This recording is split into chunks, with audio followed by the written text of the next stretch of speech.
What's up guys, Saman here from Aesthetic Progression, doing a deadlift after a very long time. Super excited.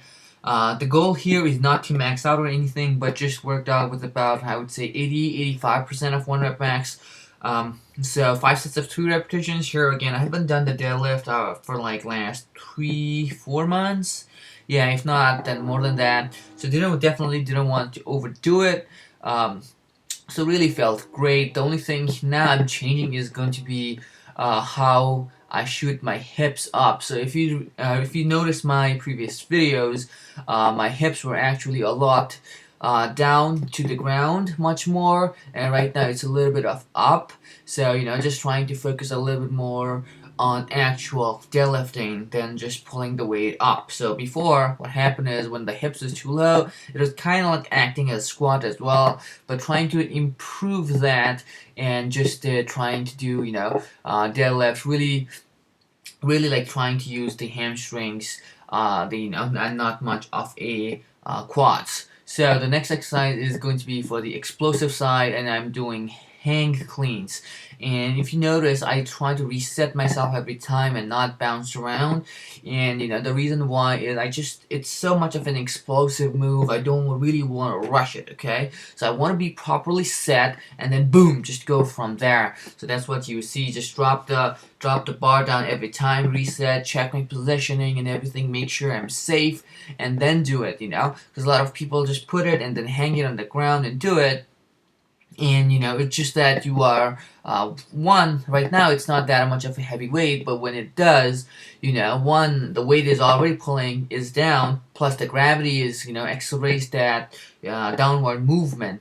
So it's something that we don't have really much of a control on. So if I drop it to the ground and it resets, it gives me like an extra safety anyway.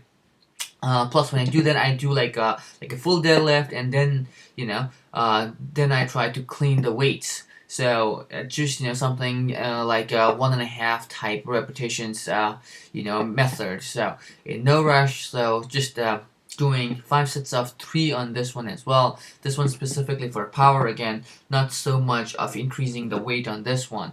So as much as embarrassing as this is for me to say, I actually was supposed to do a lat pull down and I completely forgot it. So this is technically the only quote-unquote, I would say, bodybuilding type exercise that I have for back.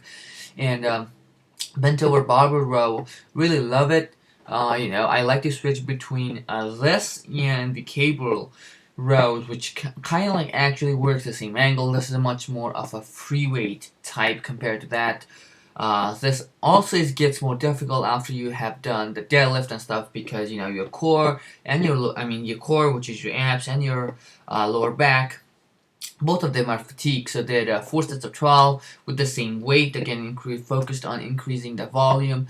The next is going to be some bicep work. So I have the 2 exercises. One is going to be the preacher curl. Again, I'm not specifically looking for any getting bigger, but I definitely want to preserve the mass that I have. And if I gain some mass, which is mostly unlikely that I will, I'm okay with it. This is again a typical bodybuilding style, preacher curl, not much of a functionality right there, much more of a cosmetic. Did 4 sets of 10 on this one, with again the same weight. Just made sure I did kind of like really controlled type of movement.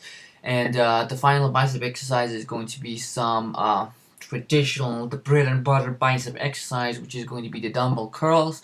Did 3 sets of 12 repetitions, 12 repetitions on each hand, I should say, on this, and just bang out those repetitions, 3 sets. Just focused on getting a squeeze and not much of a weight. So if you see here, I'm only doing like 35 pounds. Again, at this point, I really don't care about how much weight I lift. I go like in the major lift, I just go like percentage wise so that I can know where I'm at. And then these, it's just try to go to failure, just try to feel good. That's about it for this video. I'll see you guys next time again. Bye bye.